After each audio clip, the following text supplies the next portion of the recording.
നീ ഒറ്റ ഒരുത്തം കാരണമാ ഇന്നത്തെ പരിപാടി ചീറ്റിപ്പോയത്. ഗൾഫിൽ പോകാനുള്ള കാശ് സുഖമായിട്ട് കിട്ടിപ്പോയനെ. അങ്ങനെ ചേരുന്നെങ്കിലേ പോക്ക് ഗൾഫിലേക്കല്ല, സെൻട്രൽ ജയിലിലേക്കായനെ. അതിപ്പോ ചെയ്താൽ തന്നെ നമ്മളാണെന്ന് ആരറിയും? അയ്യടാ, ആ പെണ്ണിന് കണ്ണു മൂക്കൊന്നുമില്ല. അയ്യാടാ കണ്ണും എന്താടാ വകന്തകളെ, ഞാൻ ഇങ്ങോട്ട് മാറിയപ്പോഴേക്കും തുടങ്ങിയ കച്ചറ. ചാക്കുണ്ണിയേട്ടാ, ഇവന്റെ ഒറ്റ വാക്കുകൊണ്ട് ഇന്ന് പോയതേ രൂപ 4000. അതേത് വാക്കാണ് വധൂരി? രാവിലെ നല്ലൊരു കോള് കിട്ടിയത്. ഇവന്റെ പറ്റില്ല എന്നൊരു വാക്ക് കാരണം കംപ്ലീറ്റ് കല.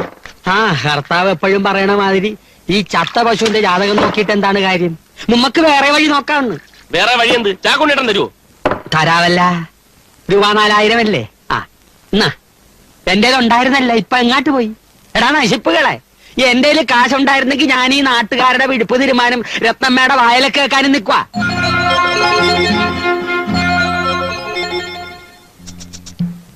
നിങ്ങളെന്തിനാണ് കയ്യിൽ വെണ്ണയും വെച്ചിട്ട് നെയ്ക്കല്ലണത് എന്ന് വെച്ചാ? എടാ, രത്നമ്മയുടെ കയ്യിലല്ലേ ഭൂത്ത പണം ഇരിക്കണത്.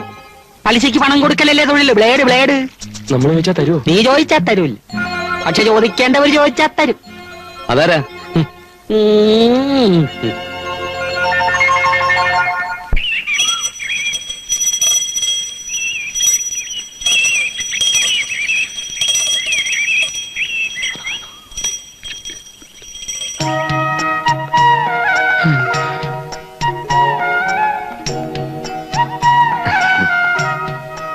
ഇങ്ങനത്തെ പതിവൊക്കെ ഉണ്ടോ? ഇന്ന് വെള്ളക്കാക്ക മലന്ന് പറക്കുമല്ലോ. അതെന്താ അങ്ങനെ? അല്ല, പതിവില്ലാതെ അമ്പലത്തിൽ കണ്ടോണ്ട് ചോദിച്ചതാ. എല്ലാ വഴിയും മുട്ടുമ്പോ ഇങ്ങോട്ട് വരാതെ പിന്നെ എന്ത് ചെയ്യാനാ? എന്തു പറ്റി? ഏയ് ഒന്നുമില്ല. പറയൂന്നേ. വേണ്ട. ഓ, പറയാൻ പാടില്ലാത്ത കാര്യമാണീ പറയണ്ട. അയ്യോ, അങ്ങനെയൊന്നുമില്ല. റോയിയുടെ ഗൾഫ് പോക്ക് മുടങ്ങുന്നതൊന്ന് വളരെ കഷ്ടപ്പെട്ട് 6000 രൂപ ഉണ്ടാക്കിയത്. ബാക്കി 4000ത്തിന് ഒരു വഴിയും കാണുന്നില്ല. പിന്നെ ആരോടെങ്കിലും ചോദിക്കാന്ന് വെച്ചാ തന്നെ ഞങ്ങൾക്കൊക്കെ ആര് തരാനാ?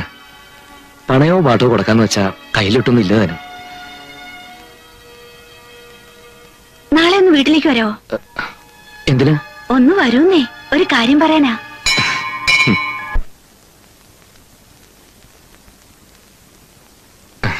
ഇതാ ഐശ്വര്യമായിട്ട് 2 കൈ നീട്ടി വാങ്ങിക്കേ. പിന്നെ പലിശയൊന്നും വേണ്ട കേട്ടോ, നല്ലൊരു കാര്യത്തിനല്ലേ. എങ്ങനെ നന്ദി പറയണമെന്ന് എനിക്കറിയില്ല. അത്ര വലിയ ഉപകാരം ചെയ്ത്. ജീവനുള്ളിടത്തോളം കാലം എനിക്ക് രത്നം മറക്കാൻ പറ്റില്ല.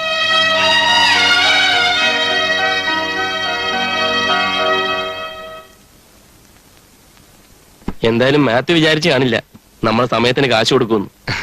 ഞാൻ രൂപയുമായിട്ട് കയറി ചെന്നപ്പോഴേ അവന്റെ കണ്ണ് തള്ളിപ്പോയി. വേഗാവട്ടെ, 9:00 ട്രാവൽ ഏജൻസിൽ എത്താനാ പറഞ്ഞിരിക്കുന്നത്. ഭൂലോകത്തിലെ പല പല നാട്, അതിശയമായൊരു നസ്രത്ത് നാട്, പുണ്യമുള്ള. ആഹാ, നിങ്ങ പോവാൻ പോണേണാ? സമയമായി. ഒരു മിനിറ്റ് കേട്ടാ, എന്റേതായിട്ട് നിനക്ക് തരാനായിട്ട് ഒന്നുമില്ല കേട്ടാ. ഒരു കാര്യം ചെയ്. ഇത് എന്താ ഇത്? ഒരു പാന്റും ഒരു ഷർട്ടുമാണ്. ഒരു വധൂരി തിരുമ്പാൻ തന്നാണ്. എന്നാ നീ വെച്ചോ. Thank you. ആദ്യത്തെ ലീവിന് ഞാൻ വരുമ്പം ചാക്കുണ്ണിയേട്ടൻ ഒരു വാഷിംഗ് മെഷീൻ കൊണ്ടുതരും. ഒരു ഇലക്ട്രിക് കൂടി കൊണ്ടു കൊടുക്ക്. ഓക്കെ. നിന്റെ വാക്കും പഴയ ചാക്കും ഒരുപോലാണ്. ഞാൻ ഇങ്ങനൊക്കെ തന്നെ കഴിഞ്ഞോളാം. ഒരു കാര്യം പറയാൻ കേട്ടാ, അവിടെ ചെന്നിട്ട് ഒരുമാതിരി മറ്റേ കളി വേണ്ട കേട്ടാ. തലവെട്ടാണ് അവിടുത്തെ കുറഞ്ഞ ശിക്ഷ. രാഘവന പറയും. ഞങ്ങൾ ഇറങ്ങട്ടെ. നീ ചെല്ലു മോനെ, ആ ഈശോ നിന്നോടൊപ്പം ഉണ്ട്.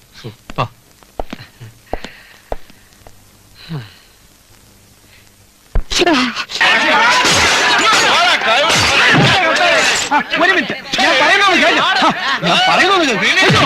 അയ്യോ, ഇടിക്കോ തൊഴിക്കോ എന്തോ വേണോ ചെയ്തോ. എന്നെ തള്ളിച്ചോട് നിങ്ങളെ കാശിയിലേക്ക് കിട്ടാൻ പോകുന്നില്ലോ. സിമ്പിൾ വേണം, ആൾക്കാരത്ത് സിമ്പിൾ.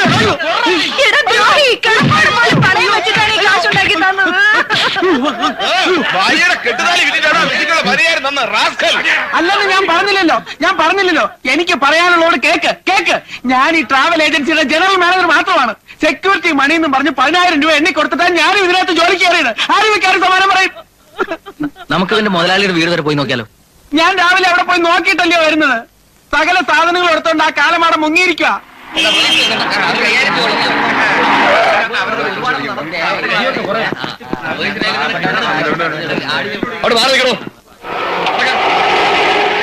ഞാൻ ഈ ട്രാവൽ ഏജൻസിയിലെ ഒരു ജീവനക്കാരൻ മാത്രമാണ്. എന്തോ പ്രശ്നമുണ്ടല്ലോ, പോയി നോക്കാം. ഞാൻ നിരപരാധിയാണ്. എന്റെ അടുത്ത് അല്പമെങ്കിലും സിമ്പതി ഉണ്ടെങ്കിൽ നിങ്ങൾ വന്ന് എന്നെ ജാമ്യത്തിൽ ഇറക്കി. പ്ലീസ്, എന്നെ കൈ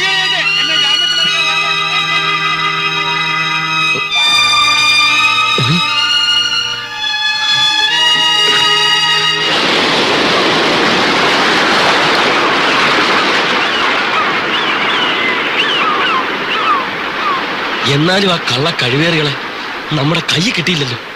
വല്ലാത്തൊരു വെട്ടിലാണ് നമ്മൾ വീണിരിക്കുന്നത്. ഇനിയിപ്പോ എന്താ ചെയ്യാ? ചാടി ചത്താലോന്ന് വരെയുണ്ട്. പിന്നെയും വീട്ടിലെ കാര്യങ്ങൾ ആലോചിക്കുമ്പോ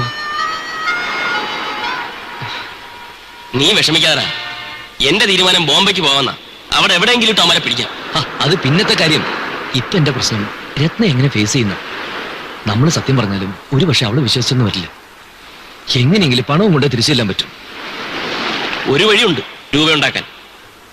നിനക്ക് എന്റെ കൂടെ നിൽക്കാമോ? വഴി എന്താന്ന് വെച്ചാ പറ. മോഷണം. ഇനി അത് മാത്രമേ ബാക്കിയുള്ളൂ. അതുകൊണ്ടാ അതും കൂടെ ആകാന്ന് വെച്ചത്. ഓയ്, പിന്നെയും കുഴപ്പങ്ങളിലേക്ക് പോകാനാ നിന്റെ ശ്രമം. അല്ലെങ്കിൽ വേറൊരു വഴി നീ പറ.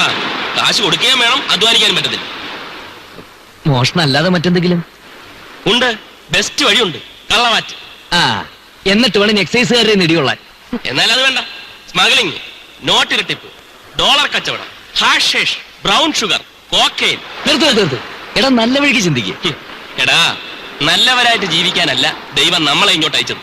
അതിന് വേറെ ആൾക്കാരുണ്ട്. നന്നാവാൻ നോക്കുമ്പോഴാ നമുക്ക് കൂടുതൽ കുഴപ്പങ്ങൾ ഉണ്ടാവുള്ളൂ. നീ എന്റെ കൂടെ നിന്നാ മതി. ബാക്കി കാര്യം എന്താണെന്നുള്ളത് എനിക്ക് വിട്.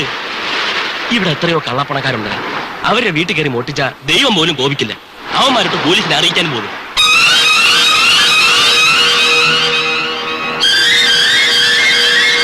ധൈര്യമായിട്ടിരിക്കടാ, നമ്മൾ നേടും.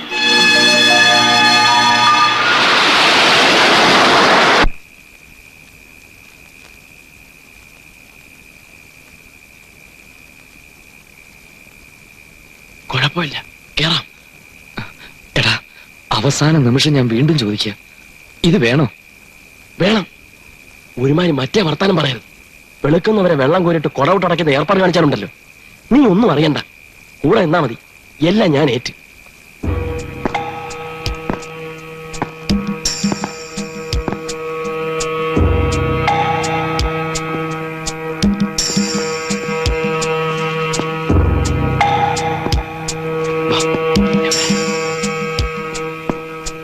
എങ്ങനെ കയറാം? ഇതുവഴി കയറാം. ഇതിലെ അയ്യോ,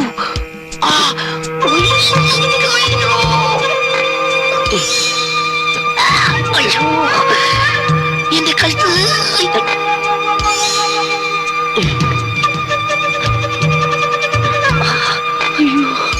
കേറി വാ. ഞാൻ എങ്ങനെ? പിടി. അയ്യോ, കൈ പിടിയാ. എത്രയാ?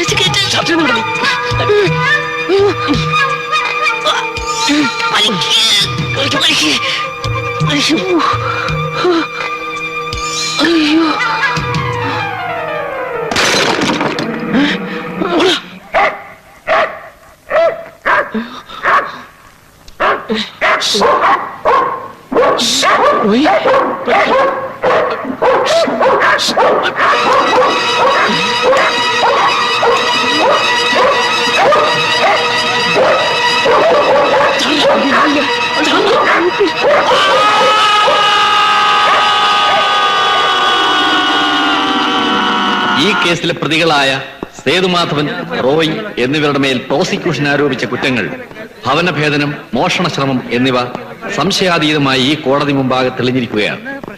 ആയതിനാൽ പ്രതികൾക്ക് 6 മാസം വീതം കഠിന തടവ് ശിക്ഷയായി നൽകുവാൻ കോടതി ഉത്തരവിടുന്നു.